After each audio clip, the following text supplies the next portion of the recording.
सारे अटकलों और तमाम सारे अनुमानों के बीच में चुनाव अब खत्म हो चुके हैं और उसके बाद जो महापोल का आंकड़ा है सबसे पहले न्यूज 18 इंडिया के स्क्रीन पर आप देखेंगे। बस तो इंतजार की घड़ियां खत्म होने वाली है। हमारे साथ खास मेहमान जुड़े हैं, अवधेश जी हमारे साथ जुड़ गए हैं, अब सीनियर जर्नलिस्ट हमारे साथ हैं, लेकिन अभी जरा हमारे साथ कुछ रिपोर्टर्स भी हैं हमारे, उनकी तरफ रुख कर लेते हैं जरा। बिल्कुल, तो हमारे साथ इस वक्त रचना दिख रही है। रचना आप कहां पर हैं और अब वोटिंग खत्म हो गई है, किस तरह से वोटिंग परसेंटेज रहा जहां पर आप हैं, वहां की क्या खबर?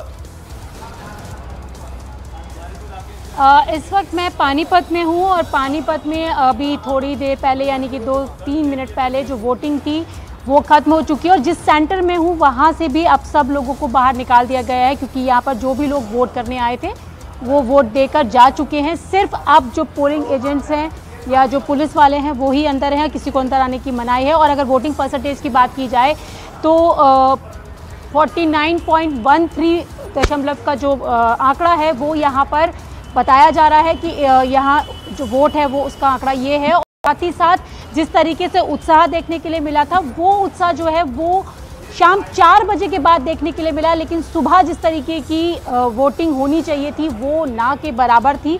और हमने 2 जगहों पर जाकर देखा, अंबाला में भी सेम यही सीन दिखाई दिया और दूसरा जो पानीपत में भी। तो इस तरीके से जो वोट है वो थोड़ा सा यहाँ पे ज़रूर कम पड़ा है, लेकिन यहाँ के लोग जो हैं वो जिस उम्मीद के साथ वोट करने के लिए आए थे, अब वो उम्मीद और जो उम्मीदवार हैं उनकी किस्मत तो ईवीएम में बंद हो चुकी है और 8 अक्टूबर को नतीजे आएंगे और लोगों को भी इसका इंतजार है। लेकिन क्या नतीजे होंगे ये 8 तारीख को जरूर पता चल पाएगा, लेकिन लोगों की राय यहाँ पर अलग अलग है। अगर ये लोगों की राय की आप बात कर रही हैं, हम अपने दर्शकों को बता दें बस कुछ ही देर में, ये जो आप अपनी टेलीविजन स्क्रीन पर नीचे देख रहे हैं बार बना हुआ है, उसमें जो बॉक्सेस हैं, डब्बे बने हुए हैं, उसमें आप देख रहे हैं Congress plus, BJP, JJP plus, INLD plus, आम आदमी पार्टी और अन्य हरियाणा की तस्वीर है। 90 सीटों पर वहां मतदान हो रहा है, उसकी तस्वीर अभी क्लियर होगी, उसमें धीरे धीरे करके आने शुरू हो जाएंगे। और कुछ ही उसी तरह से ऊपर आप देख रहे हैं महापोल जो हम दिखाने जा रहे हैं आपको, जम्मू कश्मीर अभी 90 सीटों में आप देखें कि सबके खाते में अभी 0-0 है, इसमें धीरे धीरे नंबर आने शुरू हो जाए। ऑफ कोर्स, तो जो हमारे सहयोगी एक मौजूद हैं उनकी तरफ रुख करेंगे। प्रशांत चुरे सोनीपत में मौजूद हैं। प्रशांत, इस वक्त आपके जो इस पोलिंग बूथ पर खड़े हैं या जहां आप खड़े हैं वहां पे क्या सारा वोट कास्ट हो चुका है? जैसा कि अभी कुछ देर पहले रचना बता रही थी, तो वहां कितना, उस पोलिंग स्टेशन पे कितना वोट कास्ट हुआ और जहां जहां आप गए 8-9 जिलों में, उसकी एक समरी आप क्या बता सकते हैं?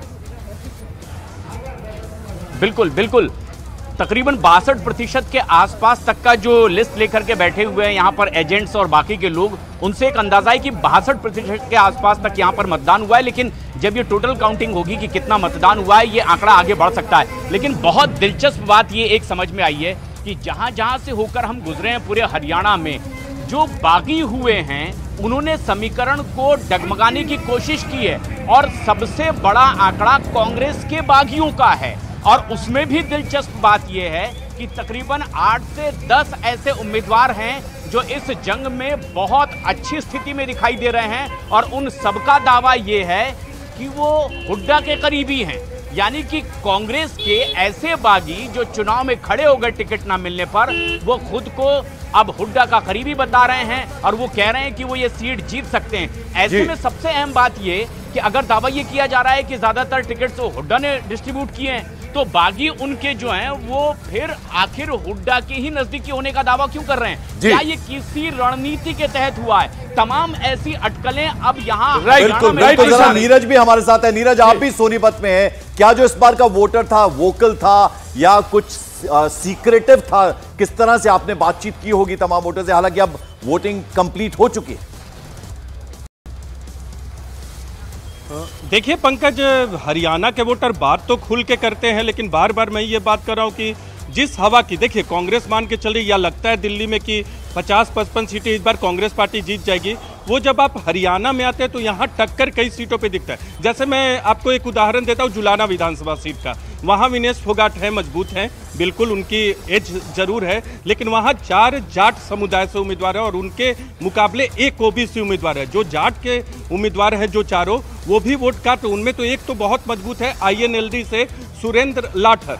नारनौल सीट का आपको उदाहरण देता हूं, जहां से कैप्टन अभिमन्यु बीजेपी के और कांग्रेस ने जस्सी को जैसी पेटवाड़ को चुनाव मैदान में उतारा है, वहां से 52 सालों से कांग्रेस नहीं जीती, लेकिन इस बार कांग्रेस टक्कर में, क्योंकि लोकसभा चुनाव में नारनौल सीट से 46,000 वोटों से कांग्रेस ने बढ़त बनाई थी। सोच लीजिए 52 साल से जहां कांग्रेस नहीं जीती है, इस बार वहां लोकसभा चुनाव में 46,000 की बढ़त। लेकिन हर रिपोर्ट कैथल में आज था, वहां खुद बहुत सारे कांग्रेस कार्यकर्ता या बीजेपी कार्यकर्ताओं ने माना कि बीजेपी का चुनाव पहले डाउन था लेकिन अंतिम में चढ़ा है। ठीक है, जरा हमारे साथ रिफत जुड़ रहे हैं इस वक्त और रिफत का रुख कर लेते हैं जम्मू कश्मीर। रिफत, आप ये बताइए कि इस बार जो आवाम था, जिनसे आप बात कर रहे थे, वो सब ये कह रहे थे, बेहद खुश थे वो कि हमारी अपनी सरकार होगी और बड़े बेसिक मुद्दे जो हैं, सड़क, बिजली, पानी और रोजगार, उनको देखते हुए उन्होंने वोट किया इस बार।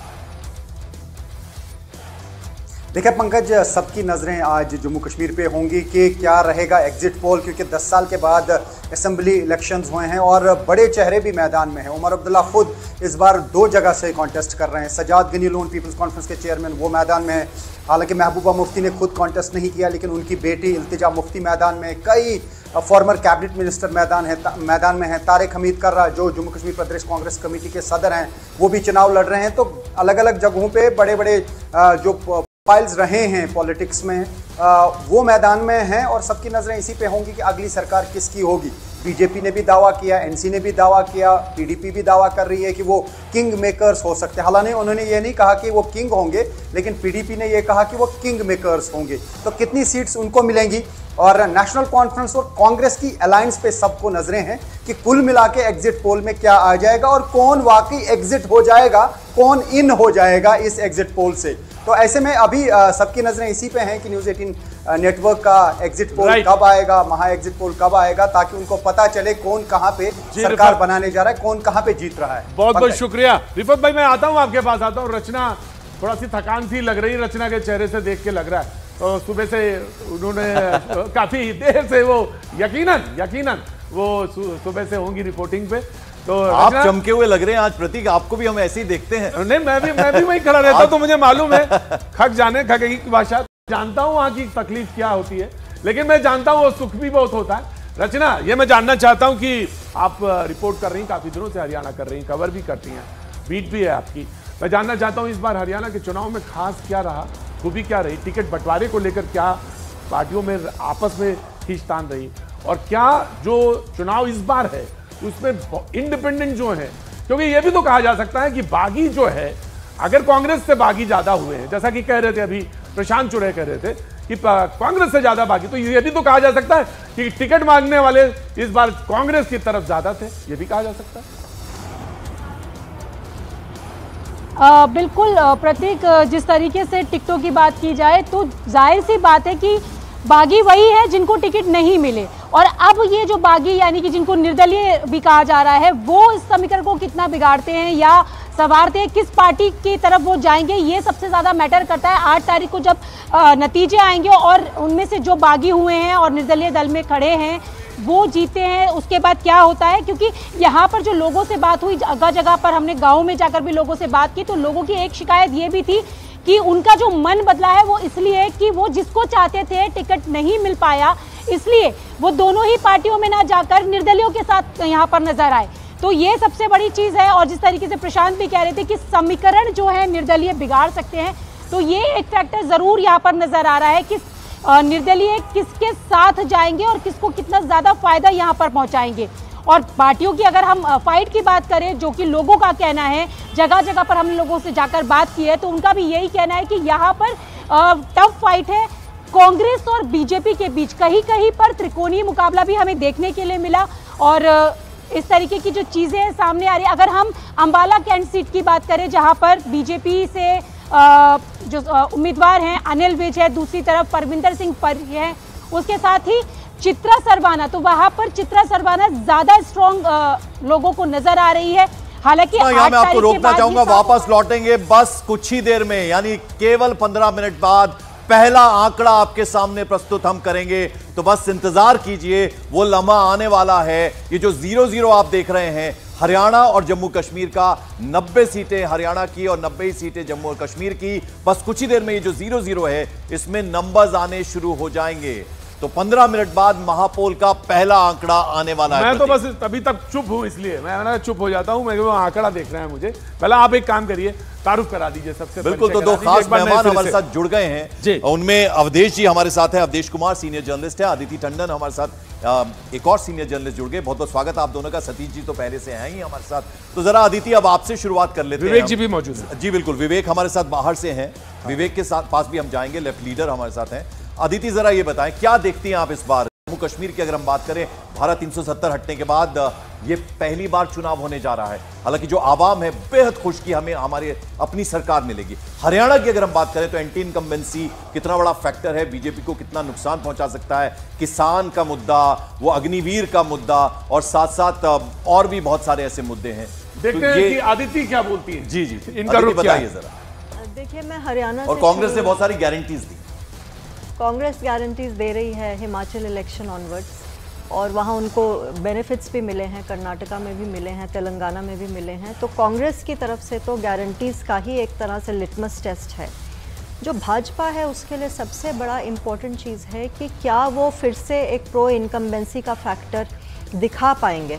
और बहुत इम्पॉर्टेंट चीज़ ये है देखने वाली इस पर्टिकुलर चुनाव में कि रीजनल पार्टीज़ जो हैं, जो ट्रेडिशनली कन्वेंशनली हरियाणा के पॉलिटिकल लैंडस्केप को डोमिनेट करती आई हैं, भजन लाल, बंसी लाल और देवी लाल की पार्टीज़, उनकी लेगेसी, उनकी इनहेरिटेंस, उन सब के बच्चे किसी न किसी शेप में इस चुनाव में खड़े हैं। लेकिन लोकसभा में आपको पता होगा कि बुरी तरह मात खाई थी। अभय चौटाला हार गए थे, नैना चौटाला हार गई थी।